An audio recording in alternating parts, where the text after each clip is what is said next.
So, I'm going to give 4 talks in the next 4 days, and in a way they're a set kind of thing, and they sort of, in some ways, there's a sort of spiral in them. So it might seem, to subtle degrees, I'm sort of going back and forth across certain issues or contradicting, and actually I'm spiraling around something in some respects. What I really want to do is give a map of practice, and a potential map, not the only map, I wouldn't claim that, but potential map or maps of how this might unfold into the depths.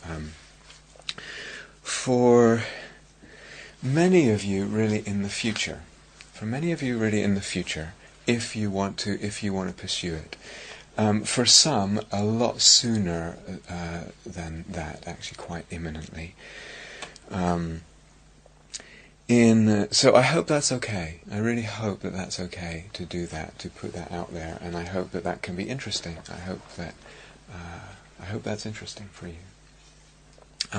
In the interviews still, what I'm really, really wanting to hear about is where your practice is at now, what's alive for you, what's working, what's not working, how it can develop. And that's really the prime concern of this retreat, is the development of your practice, meaning the deep, direct seeing of emptiness in a way that you actually feel is freeing. And so that development of meditation is very much what I want to be hearing about from you. So the retreat is not... it would be a shame if the retreat was just a kind of expression or throwing out some ideas which you may or may not be interested in, or you may or may not like, or you may or may not object to. That doesn't actually interest me that much. What really interests me is the development of your practice in a way that brings freedom. So, going back, who knows when, at some point, several weeks, and I think I've talked on 3 different occasions, whole talks where it's really about the attitude to practice and the attitude to hearing teachings. And all that's really, really important, fundamental, I think, and goes very much in these next 4 talks. So what's the attitude? What goes on when you hear some of this stuff? And is it possible that it can actually be enjoyable? Too often what happens when we hear, and we've already touched on this, when we hear about places in practice where we're not quite at yet, too often the inner critic comes in for many people. And this is interesting. I could give a whole talk on the inner critic, I'm not going to, but what goes on there? Why is there this contraction in self-judgment and a sort of collapse of our attitude towards practice? What's going on? I was talking just in the last few days with a few people, and oftentimes, of course, it's related to our sense of self-worth and self-love. Somehow that's in the whole measurement of the self and where we think we are and what the teacher thinks of us and all that stuff. And it comes in so easily. Trace it, look at these emotions, and oftentimes it's like that my sense of self-worth is dependent on where I am in achieving something or succeeding at something, in this case meditation practice, because this is a meditation retreat, or my sense of self-love, or my sense of being loved by another. And sometimes a person says, I think the teacher won't be interested in me, what I bring in practice. If you talk about this, then what I bring to an interview obviously won't be interesting. The teacher will be bored or think it's irrelevant, or actually at the bottom won't love me. And this is what goes on. There's roots for that in the culture, there's roots perhaps in the family, there's roots in the education system, all of that. But it goes on a lot.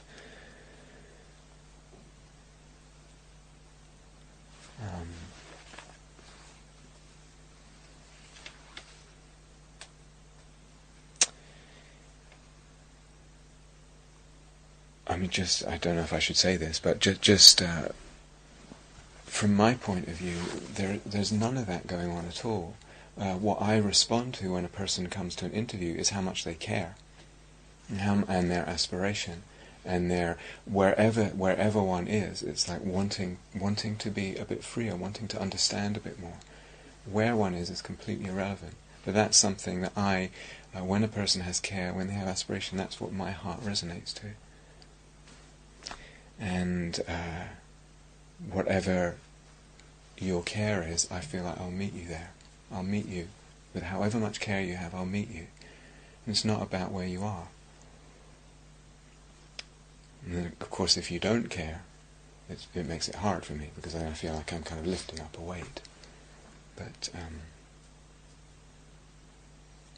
anyway, we could talk about it all night. I'm not going to.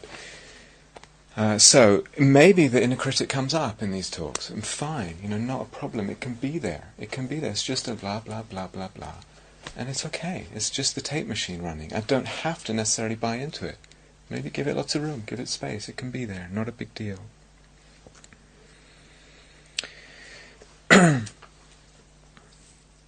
So, having said all that, it's really okay if this feels like it's beyond you, and it's okay if you don't practice any of this now, of what I'm going to talk about in the next few. It's completely okay.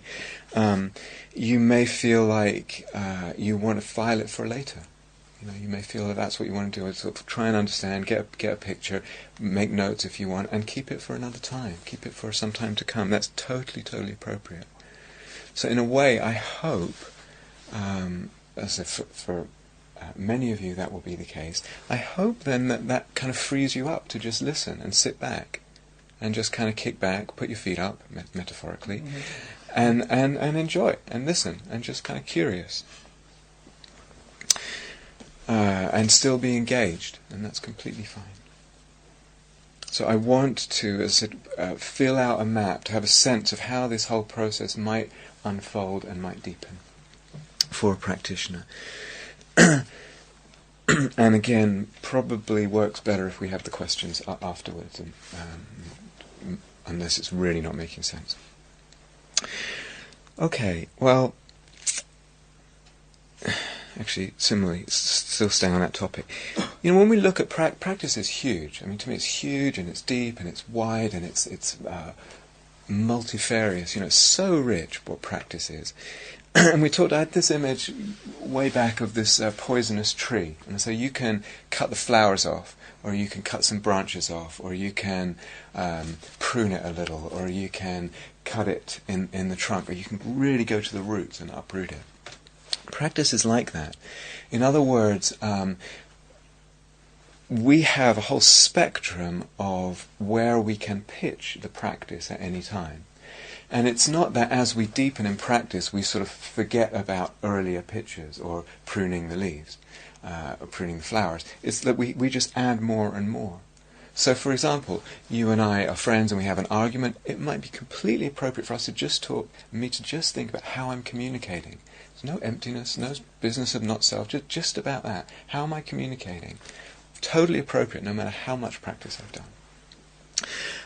It might be the practice of metta, impermanence, anatta. These are all slightly, you could say, slightly deeper.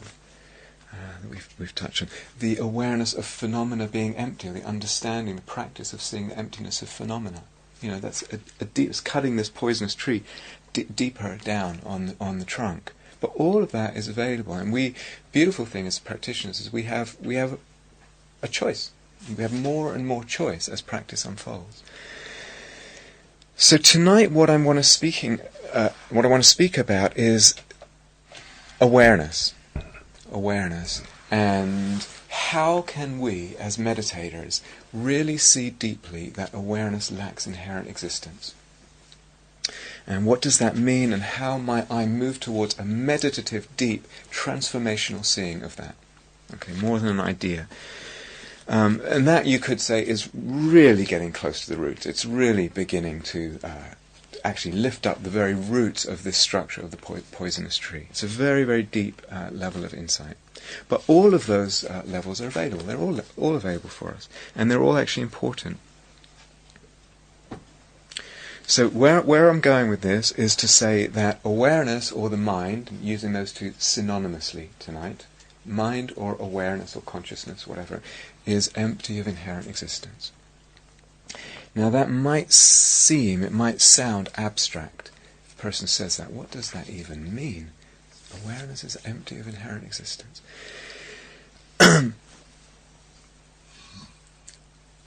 It's important to realize with this stuff about emptiness that the dukkha we have in life, the dissatisfaction, the dis-ease, the pain, its roots are principally not philosophical.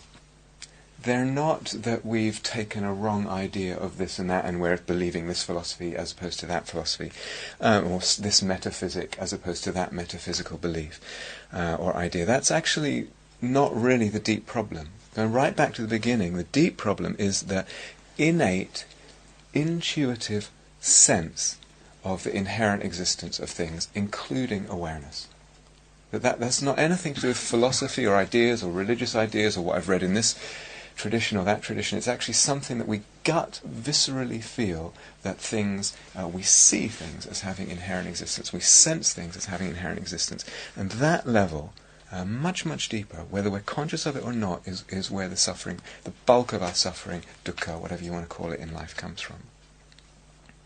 So a person, and even plenty of Buddhists in the Buddhist tradition, will say or believe, or may believe, awareness is the only thing, it's the one thing that's real. It's the one thing that has inherent existence, and that can be a religious, philosophical, spiritual belief or whatever, or intuition or feeling or perception. Another person can say, I don't believe that.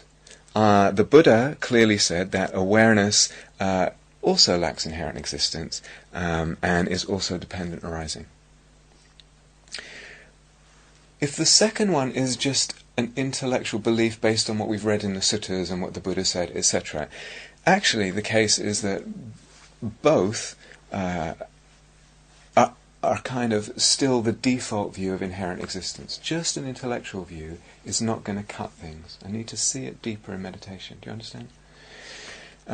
Without that deep meditative seeing, we actually just fall back on our default views, no matter what intellectual view we're trumpeting. It doesn't make any difference. We will fall back on the default view of inherent existence of something or other. Something or other. We may dress it up as this philosophy or that philosophy, this standpoint or that standpoint, but that's the default gut feeling we will have of things.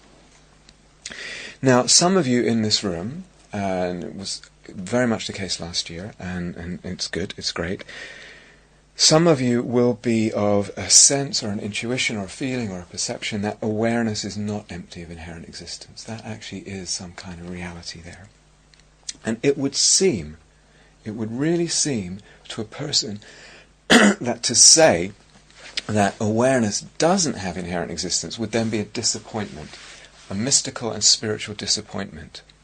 So we're holding something, this beautiful sense of awareness, transcendently, mystically there, embracing everything, and then someone comes along and pokes at it and says, it's not really.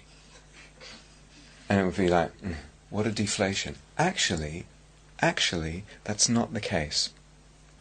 I would say, and the experience is, that to really see, again, not just intellectually, but to really see that awareness lacks inherent existence is even more amazing, even more freeing, almost unbelievably so. Is something even more beautiful and touching to see that awareness doesn't have inherent existence than it is this idea, whatever we might call it, of an awareness that does have inherent existence. And I keep saying this, emptiness is not a teaching of disappointment. It's not a teaching of disappointment. It's the opposite. Even more freedom, even more amazement, even more capacity to love will come out of that seeing deeply. The release will be even more, to the point a person wants to laugh out loud when you see that. And like I said, if I don't see it deeply in meditation, that's really what I want to be talking about, the meditative seeing. If it's just intellectual, I just will fall back on my default view of the inherent existence of things. and something in there, whether it's bare attention, whether it's what the senses seem to be telling me about life, staying at contact, whatever it is, whether it's the self is a process, and something in there, the elements, the time it happens in, the awareness, something will be given inherent existence. Okay. So what I'm interested in is how does a practitioner move into this and deepen it in a way that really transforms the heart? And again, it may seem, and I hope it doesn't, that it seems abstract, that it seems like a talk like this has nothing to do with this particular fear or this particular anxiety I have, or whatever it is. But again, it's this tree, and what are we snipping? The leaves of a flower in terms of what a particular suffering is, or are we going right to the trunk and cutting it there, even below the trunk, right to the roots? So it does have everything to do with freedom and unburdening and love.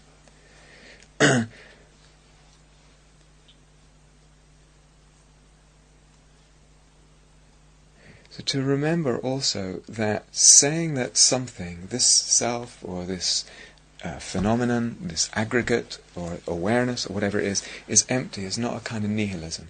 It's really not. It feels like it's important to keep saying that. It doesn't mean that we then trash that thing and it becomes meaningless.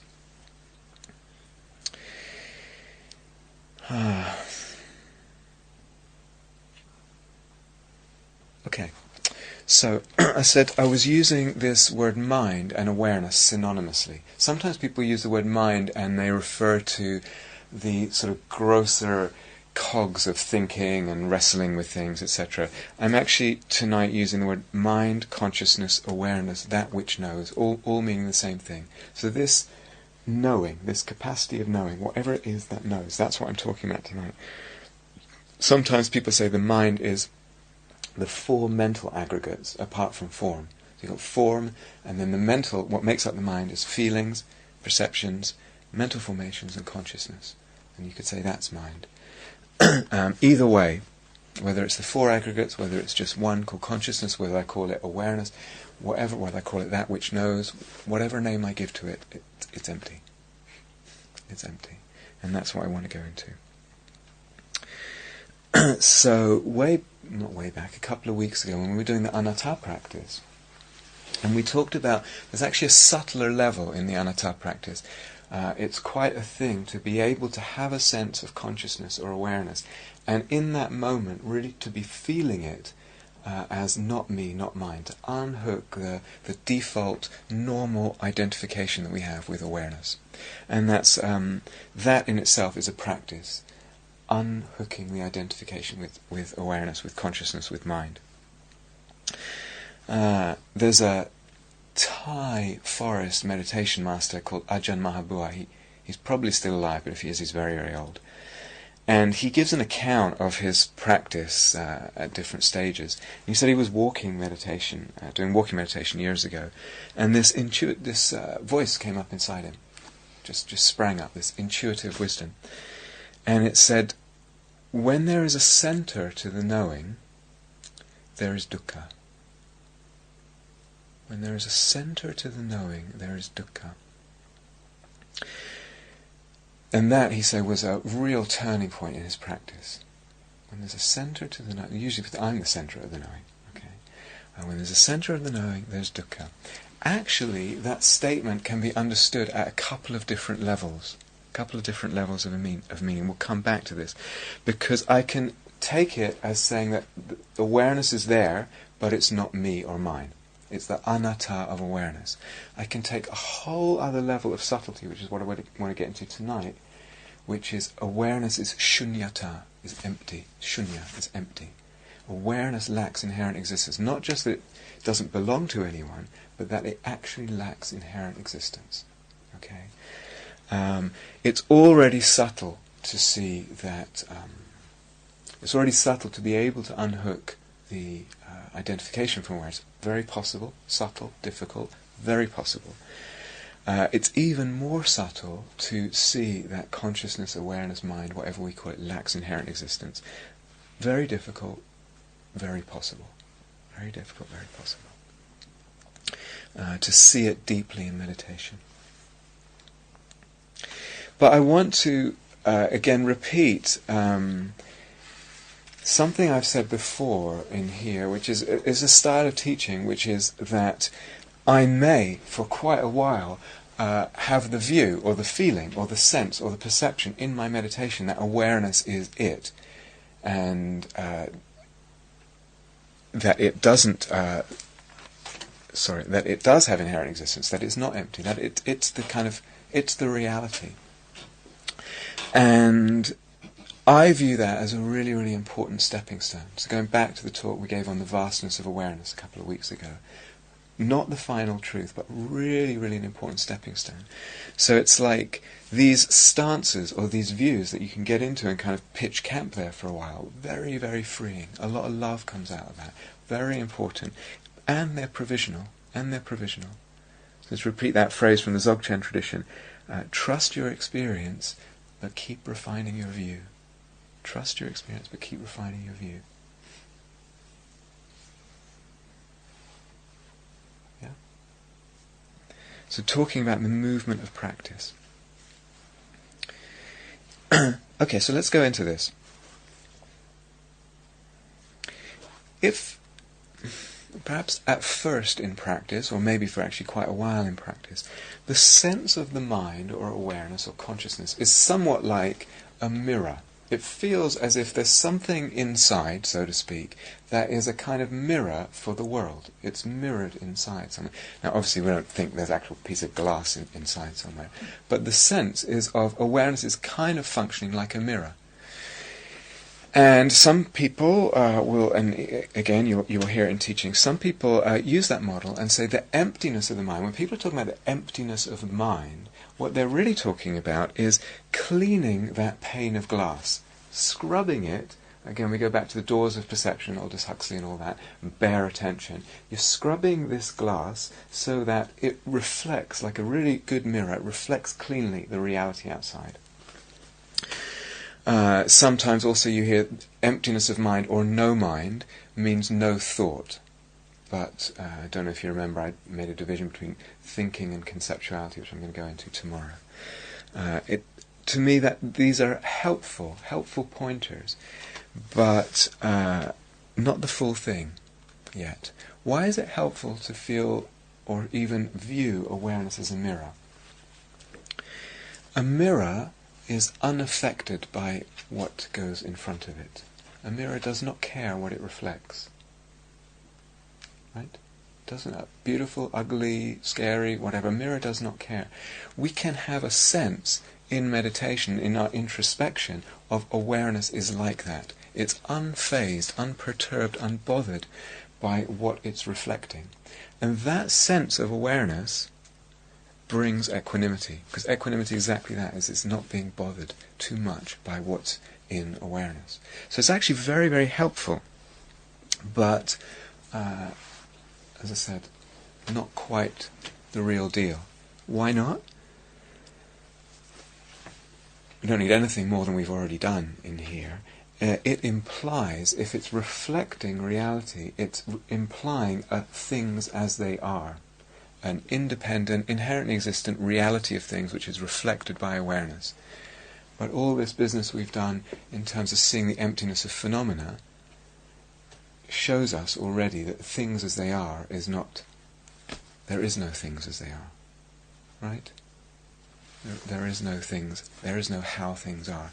That is empty.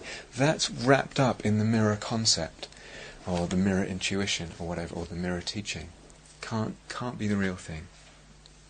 Second problem, and this we haven't gone into full detail yet. This talk kind of goes with tomorrow night's talk.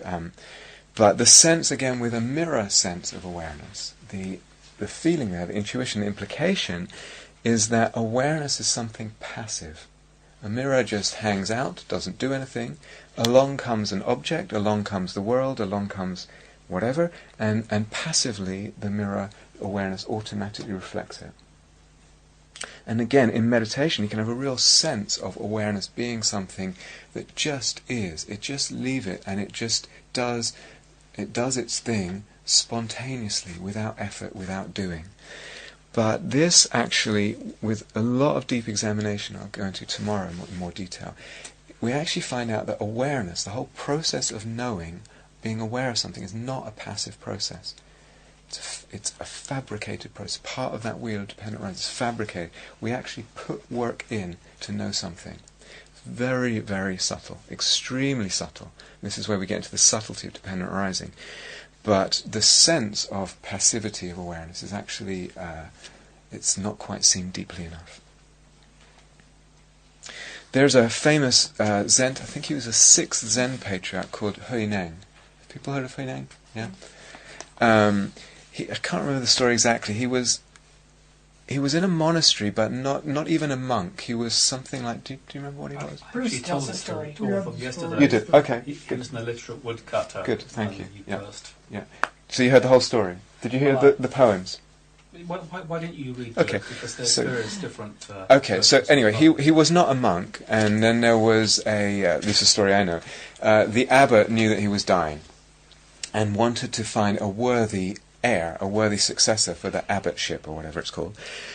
And so rather than give it to the next in line guy, because he wasn't quite sure about the next about his depth of realization, so he said, okay, what we're going to do is, on that old wall out there, everyone write a verse, a poem, or anyone who wants to can write a poem kind of summing up their realization of what there is to realize. And so different people wrote poems, and a guy called Shen Xiu, who I think was the sort of favourite in the runner, wrote this poem. Our body is a mirror stand, and our mind a mirror bright, our awareness a mirror bright. Carefully we wipe them hour by hour, and let no dust alight. I doubt it was in such terrible doggerel, but anyway, who knows. And so the other monks looked at that and said, this dude really has it, that must be the winner.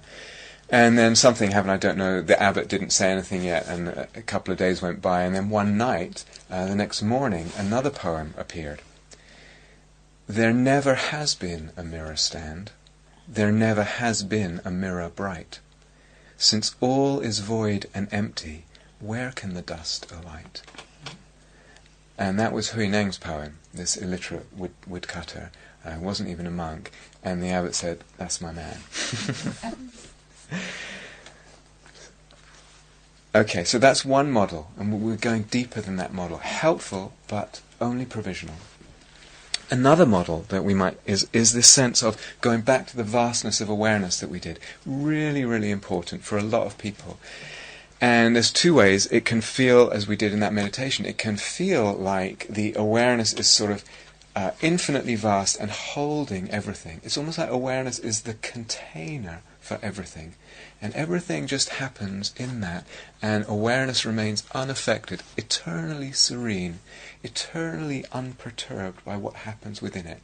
This is a very important meditative seeing, meditative perception. In other words, as some of you are already tasting, you can have that in meditation. Very, very important. It can also feel, when the meditation goes a bit deeper, that this vast space of awareness is actually the source of phenomena. It feels, the perception in that space is that everything arises out of that space. Phenomena, sounds, body sensations, they're rising out of awareness, out of this ground of awareness, so to speak, and disappearing back into it. Very, very helpful. So that goes back to that guided meditation. And out of this will come equanimity, deep love, deep freedom, will really open the being. But. But awareness can seem that way, in that sense of things, in that depth of meditation. It can seem like it's free. It can seem like it's independent.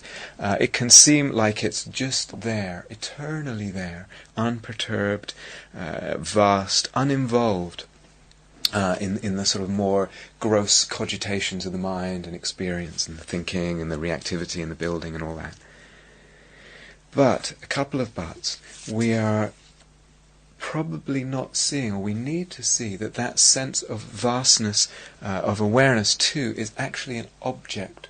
It's an object. It too is a perception. We have a sense of something, therefore it's a perception. We actually have a sense of this awareness. Still a perception. It's an object for, you could say, for the mind. And as such, it's woven in with perception. This very sense of awareness is woven in with the process of perception.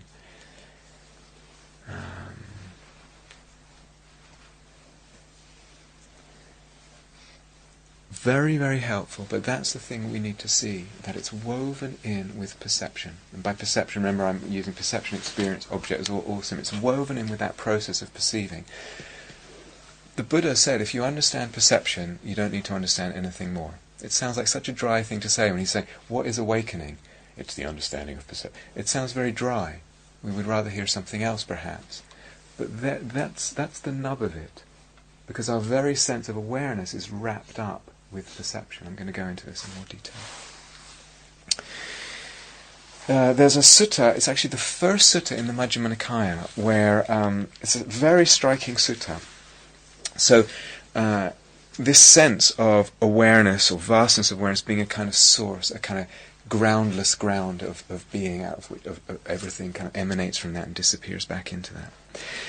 Very important, but again, it's a perception. And secondly, here's a sutta, it's Majjhima Nikaya number 1. It's a little long, but listen.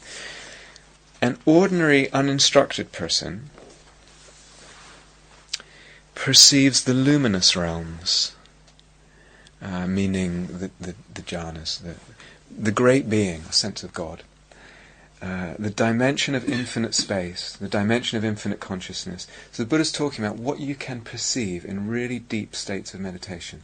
So the ordinary uninstructed person perceives the luminous realms of great being, the dimension of infinite space, dimension of infinite consciousness, dimension of nothingness, dimension of neither perception or non-perception. These are very deep meditative perceptions.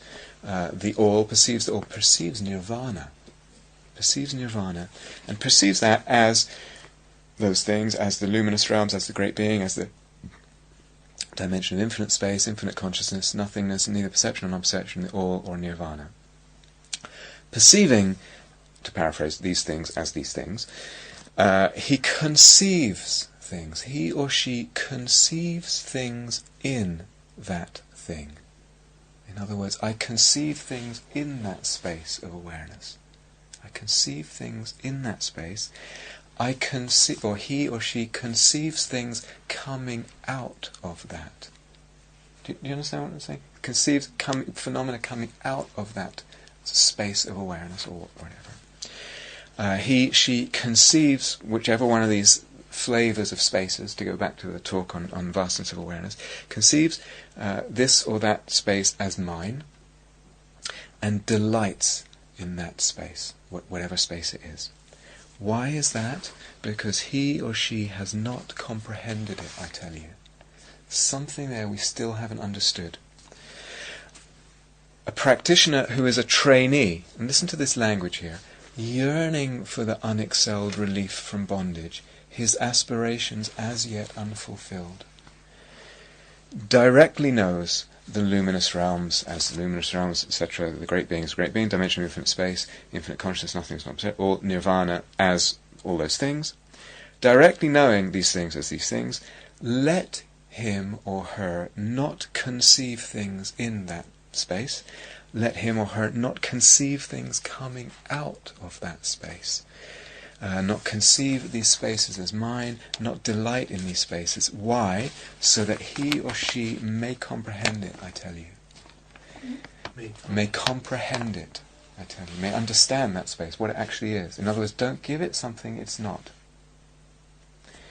Last paragraph. An arahant, a totally enlightened being, devoid of mental fermentations, who has attained completion, finished the task, laid down the burden, attained the true goal, destroyed the fetters of becoming, and is released through right understanding, directly knows the luminous realms of blah blah blah blah blah, nirvana as blah blah blah blah, nirvana. She does not conceive things about these spaces. Okay, does not conceive things coming out of those spaces, does not conceive these as mine, does not delight in that, because they have comprehended it, I tell you. one of the most striking things about that sutta is most suttas end when the Buddha talks to monks or nuns or lay people with and the monks delighted in the Blessed One's words. This one ends, the monks did not rejoice in the Blessed One's words. They were not happy. This group of monks were not happy to hear that. Going right back to the opening talk, there's a challenge here. It's a very, very deep challenge. Especially, and again, going back to what I said today, it's not a philosophical challenge, it's a meditative challenge. Because if you reach these spaces, and some of you, this is what we've been doing, some of you in this, you're struck by the beauty, you're struck by the luminosity, you're struck, moved, deeply touched, deeply freed by that sense of things. And yet, it's not a final resting place.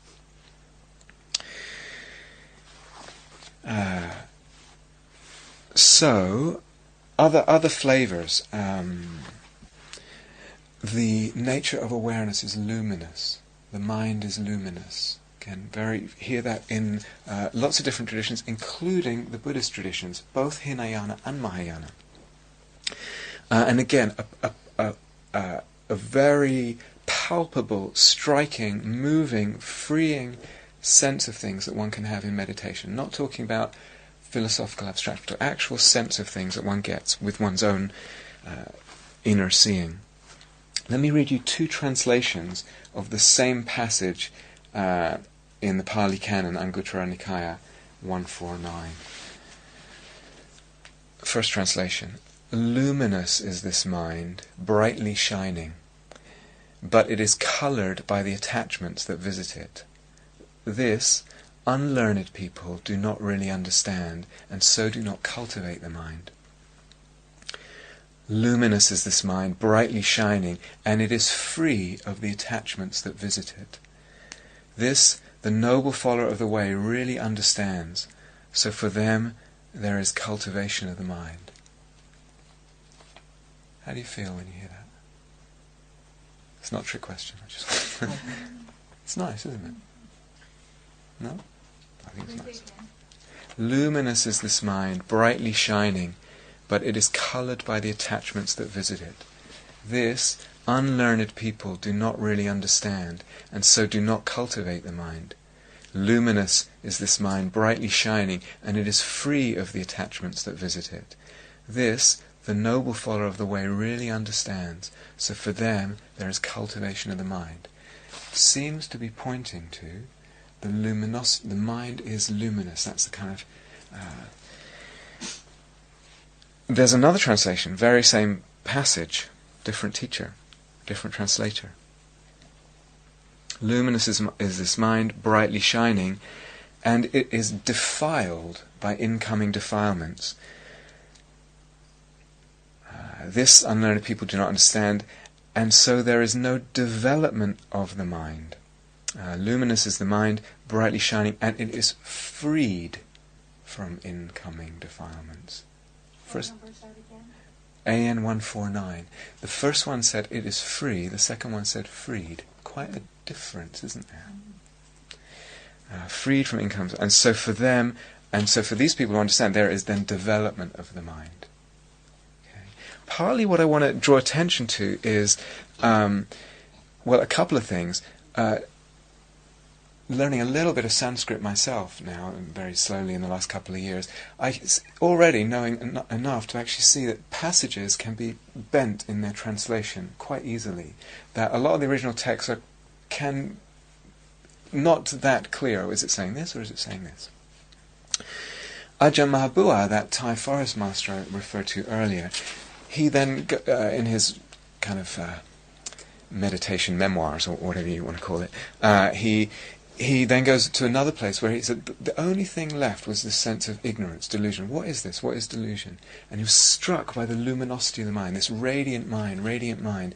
He said the thing that really did the trick, that really cut the tree at the root, was seeing that in his words, the radiant mind is delusion. The luminous mind is delusion. Even within the Pali Canon, you get texts that seem to contradict each other. And certainly when you open it up to different Mahayana teachings. So what might this mean? Luminosity, luminosity. If luminosity, and sometimes in meditation we have a sense of luminosity, again it's a palpable, moving, touching, freeing, beautiful sense. We have a sense, but still, if it's an object for the mind, it's a perception. Right? It's a perception. It's in the realm of perception. It's wrapped up with perception. As such, it's fabricated. Cannot be awareness itself if it's a perception. If I have a perception of luminosity, it cannot be awareness itself. It's more of an object.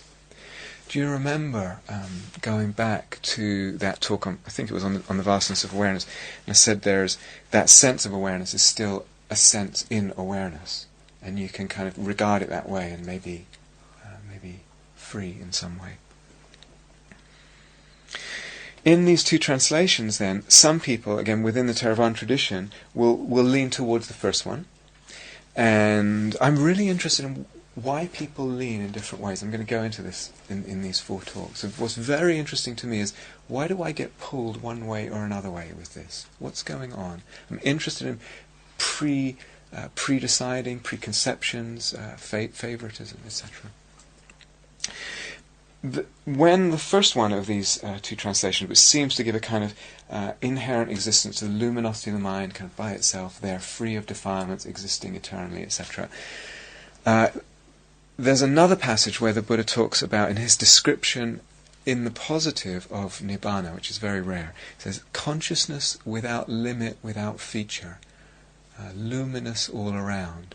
And so then they tend to equate those two, luminous with that.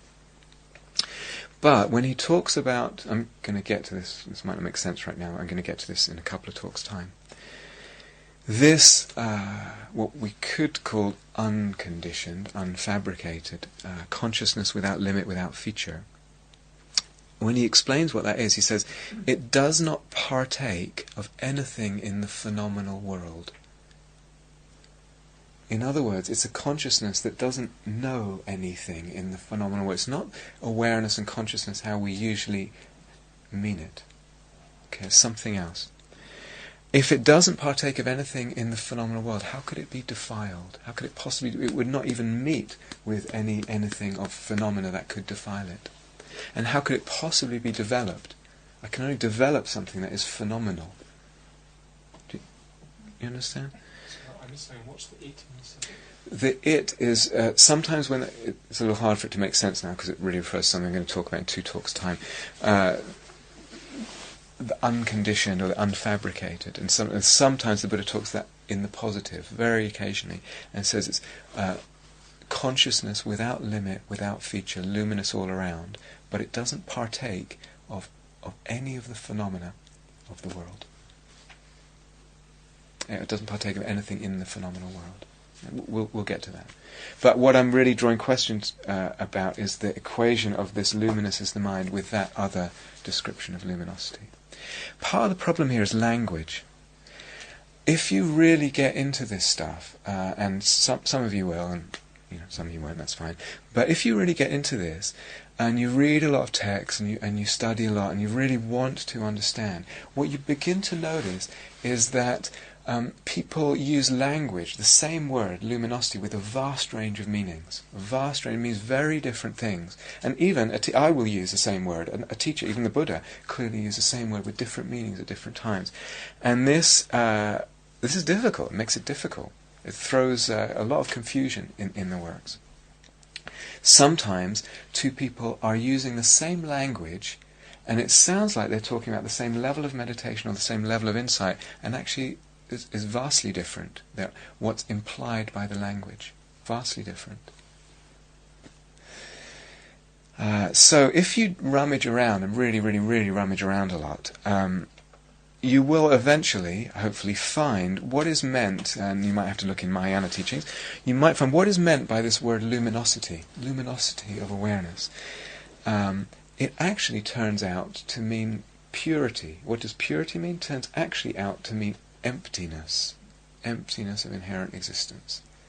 Strange. I don't know why they couldn't have just said empty, but there you are. There's actually a reason, I'll come back to it. Similarly with language, the same language getting interpreted in 2 different ways, and people can be having a debate and actually talking at very, very different levels of understanding. awareness is vast like space. You hear that a lot. It's in the suttas, it's in discourse, it's in commentaries, it's in people's sense of things and how they do. Awareness is vast like space. But space, again, when you really go into it, and what do they mean by vast like space? Space actually ends up, they're using that word space in a way that's different than we tend to use it. It's actually a very technical word. It means the absence of obstruction and contact. In other words, it's just another way of saying it's empty of inherent existence. There's nothing there, rather than it's a vast like space, and space is something that kind of exists that way. Space is a perception too, right? We perceive space. You have a sense of space. It's still in the realm of perception, right? Do you remember that thing that I quoted you, the verse summary of the Prajnaparamita? How does it go exactly?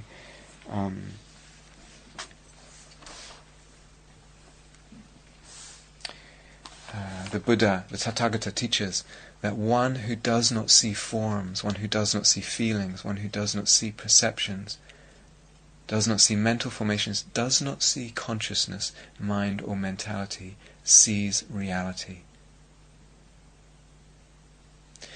It continues actually saying, analyze, if you're interested in the emptiness, analyze how space is seen, as in the expression by sentient beings space is seen. Seeing reality is also like that and can't be expressed by another example, but it means something different than actually like space, because that's a perception. Space is a perception.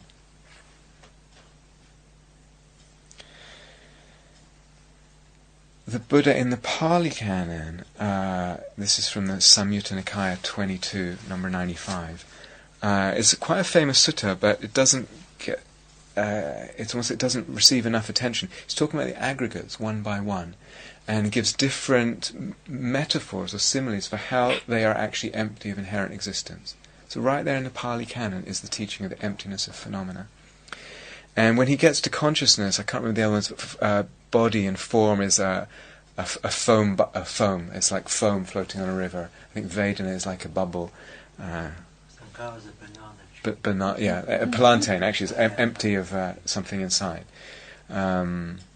Anyway, but when he gets to consciousness, listen, he says, consciousness, this is the Buddha in the Pali Canon, consciousness, when examined, is empty, void, and without substance. Now, if we just cut the quote off there, we could say, well, that sounds like space. Empty, void, without substance, right? It's like what space is. But he goes on, he says, like a magician's trick. That's the analogy, like a magician's trick. This whole experience of consciousness is an illusion. Like it's somehow waved into existence in the most remarkable, as I said, jaw-dropping way. Consciousness too is an illusion. It's like an illusion. The whole sense of knowing is like an illusion. He's pointing to dependent arising and the subtlety, the depth, the radicality of understanding what dependent arising is, not just saying awareness is like space or a space. Coming back to these words, luminosity, sometimes that gets paired with clarity. And you hear the nature of awareness is luminous clarity or clear luminosity or something like that. And I think you'll also find people flipping the two meanings. So if we say luminosity actually means empty, and clarity actually means cognizing, in other words, knowing, then what you've got is nature of awareness is luminous clarity. Just means there is knowing, but it's empty of inherent existence. Do you understand? Do I need to say that again? Yeah. These words, it's more in Mahayana text, but if you look, you will find the nature of awareness, the true nature of awareness is luminous clarity or clear luminosity or something like that. If you poke around for what those words really mean, it gets flipped a little bit, but basically, luminosity might be emptiness. In other words, luminosity means it's empty. Clarity means there is knowing, there is cognizing. Sometimes it's the other way around. Clear means the empty and luminous means knowing. But basically what it ends up meaning together, luminous clarity or clear luminosity, means there is knowing, but that knowing is empty of inherent existence.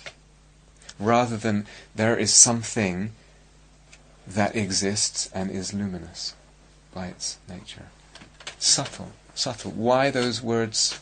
Actually, there's reasons why, because, and I want to get to this in the next 4 talks, because if one says awareness lacks inherent existence, it's very easy to go to a nihilism. And so some streams of the Mahayana actually were concerned with that and giving more of a positive spin on things, more of a reifying spin on things. You guys still with me? Mm-hmm.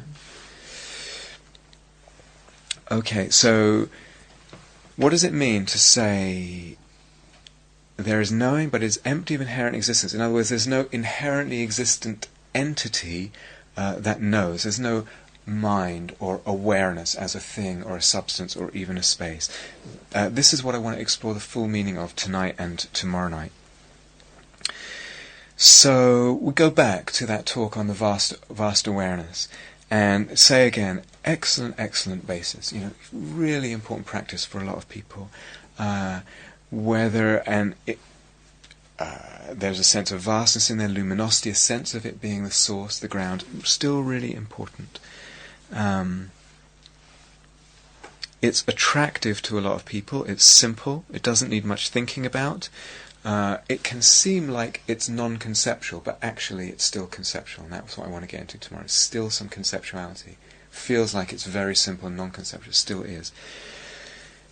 So this is from a wonderful Mahayana teacher from, I think, actually I can't remember, 13th century maybe, the third Karmapa. Talking about moving on from that sense of vast awareness. Looking at an object, there is none. I see it as mind. In other words, when we were with that vast, we begin to get a sense our mind pervades everything. And we were talking about how it seems like everything is of the same substance as awareness. They lose their substantiality and everything seems to be awareness. One meaning of that, actually there's other more subtle meanings in the way that the mind fabricates things. Looking at an object, there is none. I see it as mind. Looking for mind is not there. In other words, awareness is not there. It lacks any essence. That's the important line. Looking at both object and mind lacking essence. Dualistic clinging is freed on its own. And then, actually, interestingly, may I realize luminosity, the enduring condition of mind. But it means something different. It means its absence of essence. Okay? So that vastness of awareness is a very important platform practice. Yeah? Yeah, I didn't get why it comes after that. Because the first stage is the vastness of awareness. Looking at an object, there is none, I see it as mind. And then I have to turn my meditative scrutiny, my insight, onto the awareness itself. And looking for that awareness, it's not there, it lacks any essence. So that's the deeper, more subtle level. But I build it on the other one. Yeah? And then I see both together. So what I want to kind of see if tonight and tomorrow can extract the full meaning of what's meant by mind or awareness lacks any essence. It's so pregnant with meaning what that means, and can we get the full meaning of it? So the first thing that you come across, and again very, very common in if you get exposed to Mahamudra or Dzogchen teachings, some other strands of Dharma as well, but you say looking for mind is not there, it lacks any essence. Persons say, you can't see your mind. It has no form, it has no shape. It's unfindable. Okay, so let me read you quite a few quotes, and I want to read them in a particular order. These are all from Mahayana traditions that go that route. So, remember, mind means the same as awareness. This is Shantideva, great teacher of the Mahayana. Since mind has not been seen by anyone, there is no benefit in saying that it is self-aware and self-illuminating. When it is not seen by anyone, then whether it is illuminating or not illuminating is like the graceful stance of a barren woman's child. Even to talk of it is meaningless. So, do you see what we're doing here? We're saying, okay, you get the sense of an awareness, and phenomena are empty because they're just kind of expressions of that awareness somehow. They're just mind somehow. And then we're going, okay, what would it be to see that how would I go about seeing that awareness is empty? The first way, or the first reason, is the unfindability of mind. That's what Shantideva was saying. I can't see it. I look for my mind. What am I can't see it. It's impossible. So I say, it's unfindable, therefore it's empty. Another quote by Shantideva. Mind, awareness, can be found neither inside, outside, nor elsewhere. It is not a combination, and neither is it something apart. It is not the slightest thing. The very nature of sentient beings is nirvana. I can't remember the name of this sutta, but I think it's the Buddha talking to someone called Osung. Osung, mind does not exist inside. It does not exist outside. It also isn't observed to be between the two. Osung, there is no mind to discover, none to show, none to support, none to appear, none to perceive, none to form an idea of, none that abides. Osung, none of the Buddhas has ever seen, sees, or will see mind or awareness. Next one, called the Sutra chapter showing the indivisible nature of the Dharmadhatu. These Mahayana titles are fantastic. Yeah, this is Osung, mind does not exist inside. It also does not exist outside. It also isn't observed to be between the two. Osung, there is no mind to discover, none to show, none to support, none to appear, none to perceive, none to form an idea of, none that abides. Osung, none of the Buddhas has ever seen, sees, or will see mind.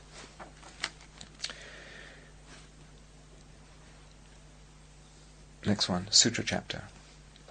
Investigate, this is a meditation instruction, so this gets a little more practical. Investigate whether this thing, remember practical is what I'm very interested in, practical, how are we going to see this for ourselves in meditation?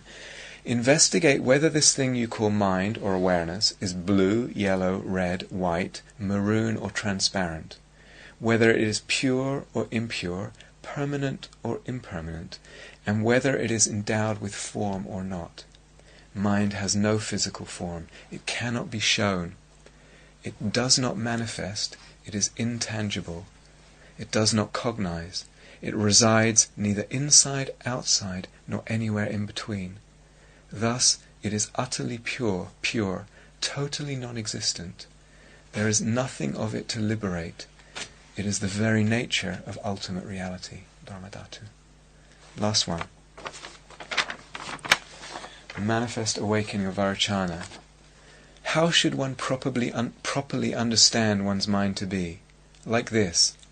Even if you search thoroughly for it as having an aspect, colour, shape, location, as a form, sensation, perception, thought configuration or consciousness, as a self or possessed by a self, as something to grasp or apprehend, as pure or impure, as a constituent or sense field, or in any other way at all, you won't observe it. This Lord Secret One is the portal to the totally pure bodhicitta of a bodhisattva.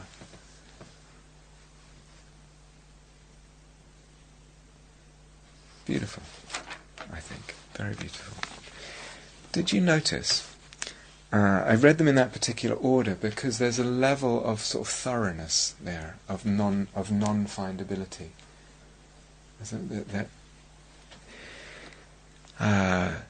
What it really means to non-find. And in this fullness of what it means to not be... So anyone can say, I can't find the mind. What does it really mean to not find it and to be really struck by that non-findability? Did you hear in those, did you hear one that said does not cognize? Pretty weird, isn't it? Huh? It's pretty weird. Consciousness does not cognize. We have to put that ultimately speaking. In other words, this is pointing to something very, very deep and difficult to understand. So, just to say that the mind is empty because I can't find it because it doesn't have any colour or shape, that's not going to free me at a very deep level. Oftentimes in the sort of easy transmission of these kind of teachings, that's what you hear, but that's not really going to liberate someone at a very deep level. So we can talk about the conventional nature of mind, and conventionally, this is a quote from the Dalai Lama,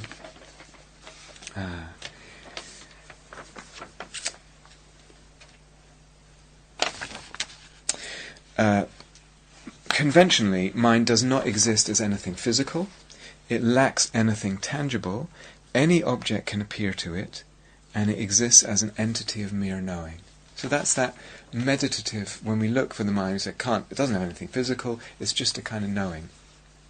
That much, seeing awareness as that, is already quite difficult to see for most. It takes quite an experienced meditator to have a sense of awareness in that way.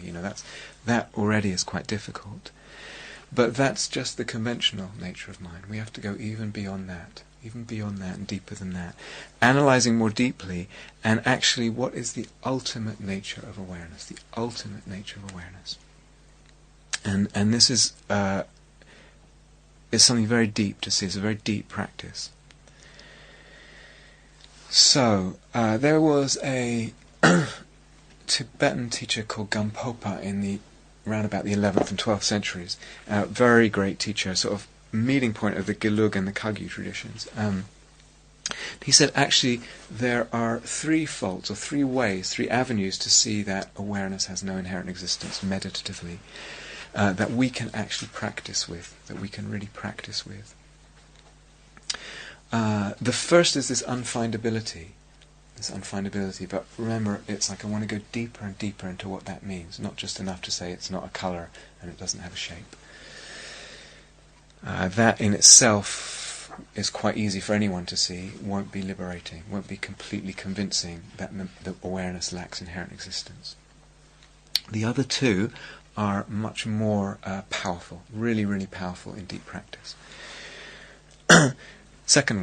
Third one I'm actually going to get to tomorrow night, but the second one is what I want to get to tonight.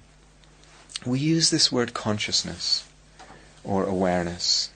S in the end of a word in English denotes a noun. This consciousness, awareness, right? It means a noun. In Pali, the word is vijnana. In Sanskrit, vijnana is a present participle. I know this sounds technical, meaning the translation is knowing. Knowing. There's a subtle difference there. When we give something in English a noun, we automatically assume to find a something. Right? It's knowing. Knowing. So there is the better translation for the word consciousness or awareness is knowing. Knowing.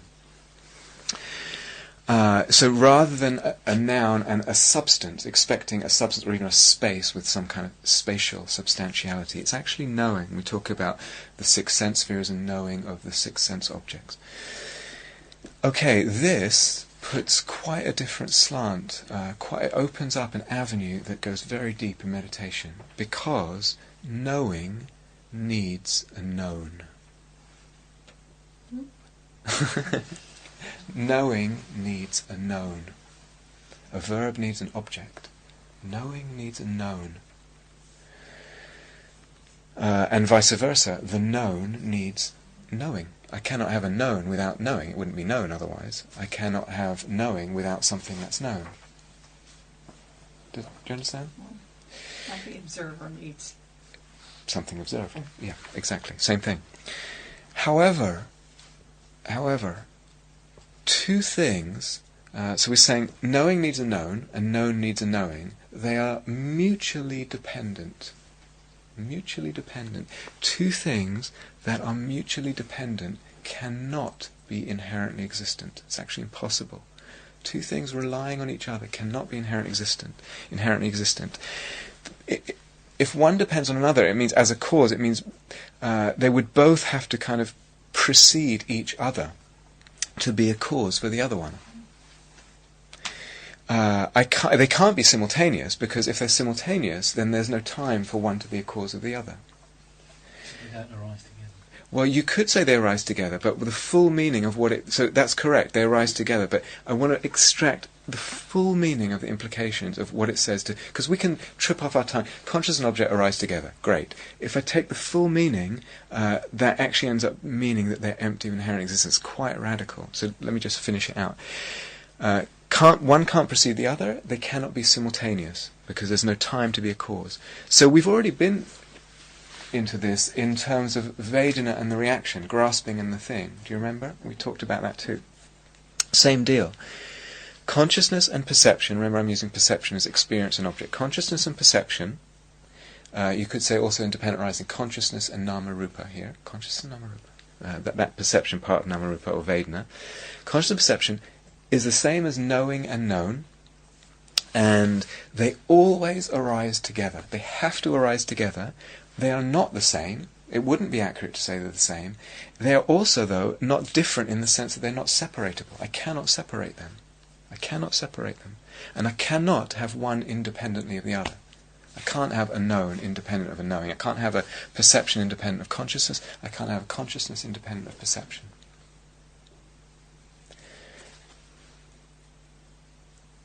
Okay, this is an extremely powerful pivot point in meditation, extremely powerful. It relies on one thing. It relies on a number of things, but one of the things it relies on is that I've already seen, and remember I'm painting a map, it relies on already seeing and having some conviction that the known, meaning perceptions, are empty. Remember I talked about developing our practice, and said if we go back to the beginning of the retreat, and I said these three characteristics, they're not endpoints. It's just, we don't want to just say, yeah, everything's impermanent and that's it. It's we're taking them somewhere. And where do we take them? When I contemplate with less clinging, with letting go of identification, etc., the perception begins to fade. I begin to see it's dependent on the way I'm looking. It's a dependent arising. It's fabricated. Yeah? We talked about this. I see that enough, that conviction that phenomena are therefore empty, they're dependently arisen fabrications, that gets really, really to a place of conviction in the heart. It's not just I'm not quite sure yet, because I've developed my practice of the three characteristics to see that, to see it so it's clear. And then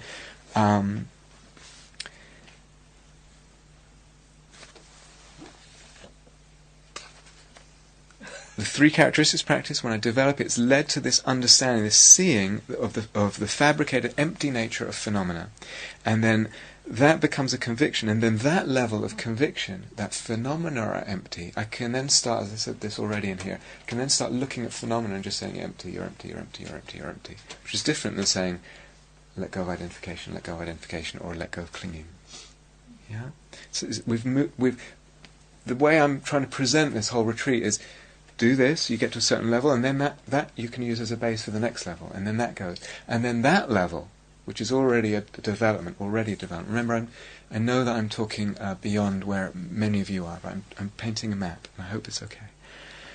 That level then begins to be the basis for the next level. If that's empty, and I know that's empty, and I can look at it and have total conviction, say, you're empty, whatever the phenomenon is, you're empty, you're empty, you're empty, and I know, as I just said, the consciousness must lean on perception. Perception is empty, it's falling through a vacuum. Do you see? It's leaning on something empty. You see that? Do you understand? Sure?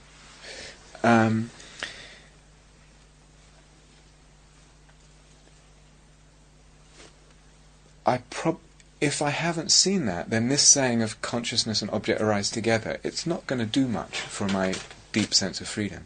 But if I take these practices developmentally, and I really have this conviction based on my own practice, from what I've seen, time, however long that takes, it's probably going to be some years, probably, of really giving oneself to this. Then I can, but not with everyone. Some people go very quickly. Then I can that pivot point becomes extremely powerful, kind of leverage point into freedom, quite powerful. So we want, as I said right at the beginning of this, we want to go beyond just an intellectual understanding here. It's a meditative seeing that we want to develop. So, consciousness is leaning on something empty. It's leaning on a vacuum. It's leaning on nothing. Awareness is leaning on nothing.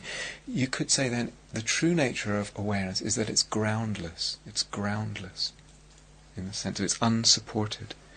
Objects depend on mind, so they're empty.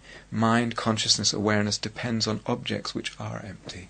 Two empty things, falling through each other, groundless, unsupported. Can we wait till afterwards? Is that okay? No more pen. Anyone got a pen for Noel? Oh, yeah. Thank you. The pen is empty.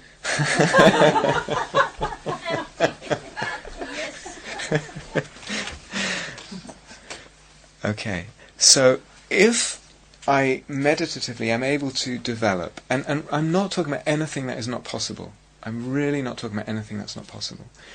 If I lean and I go this particular route, I will find that actually even the sense of consciousness begins to fade. What does that mean? Some moving beyond the six senses, which is usually the what we know as consciousness. And again, that same question: is consciousness really real? If it fades like that. We begin to see as well, like everything else, consciousness is fabricated by clinging, by me-mining, by delusion. Like everything else. Empty, empty, empty. So tomorrow I will go into the third of Gampopa's reasonings, which again is a very, very powerful meditative tool.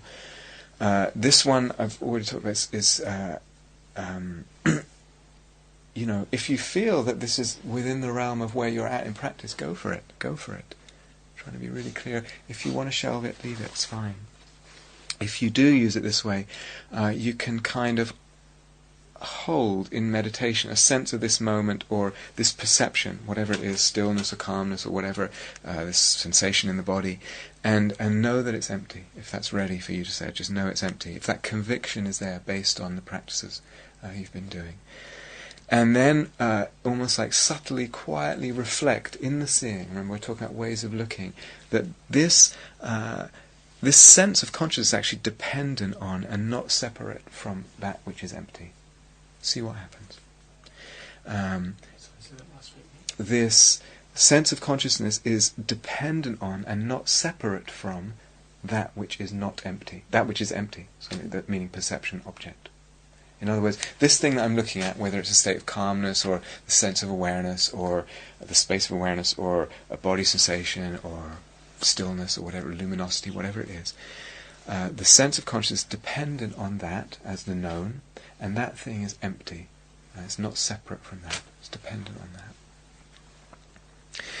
that. That, in a much deeper way now, opens up a whole other level of this holy disinterest, a whole other level of letting go. In the Buddha's words, not relishing objects, not relishing perceptions, one does not relish consciousness. One does not relish consciousness. Something begins falling apart at an extremely deep level. Something, this house builder that the Buddha talked about, it starts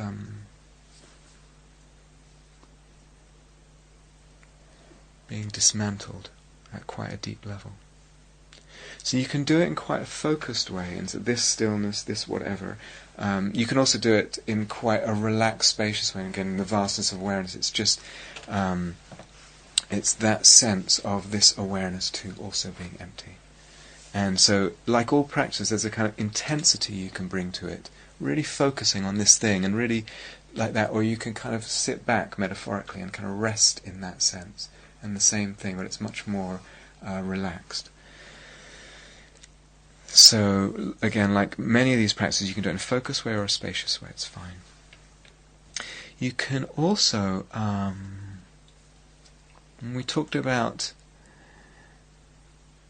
there's a degree of analysing going on if you're using this reasoning. It's a degree, but you can kind of do the analysis first and then rest in that knowing, or you can actually, in the meditation, actually bring in that subtle thinking. It's really, really powerful, both.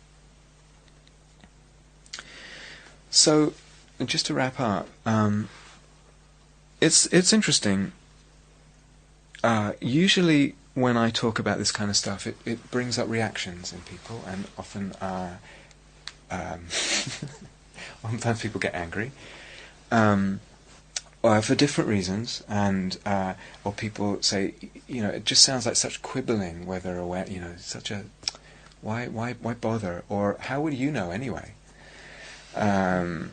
Well, a practitioner can experience different things, and different states, and different openings, and different levels of insight seeing or whatever, and actually compare them. And actually see which one brings the deeper letting go, which is the deeper release. So, to know that vastness of awareness, and the beauty of that, and the freedom of that, and the seeming immutability of it, the unperturbability of it, knowing that, and actually letting go of that and going beyond that, and knowing and comparing this latter, the freedom is radically deeper, radically deeper.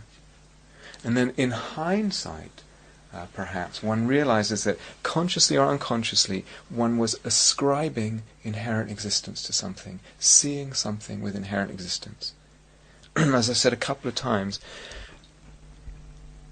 it's pretty safe assumption to assume we are giving something inherent existence, feeling it, seeing it with inherent existence, unless we're deliberately, consciously seeing that it doesn't. Actually contemplating its lack of inherent existence. The default sort of setting of consciousness is to see inherent existence in things. So sometimes people say, "I'm in this big awareness, but I'm not giving inherent existence. I'm not even thinking that way." You might not be thinking that way, but so to speak, unconsciously it's there until I've really seen through it. Because to see through it, just going right back to the beginning of this talk, is not something we can just do because the Buddha said, or because we intellectually see that it must be so. To see it meditatively is something quite profound. Quite profound, quite radical, and quite possible. Thank you for listening. To learn how you can support the teachers and Dharma Seed, please visit dharmaseed.org/donate.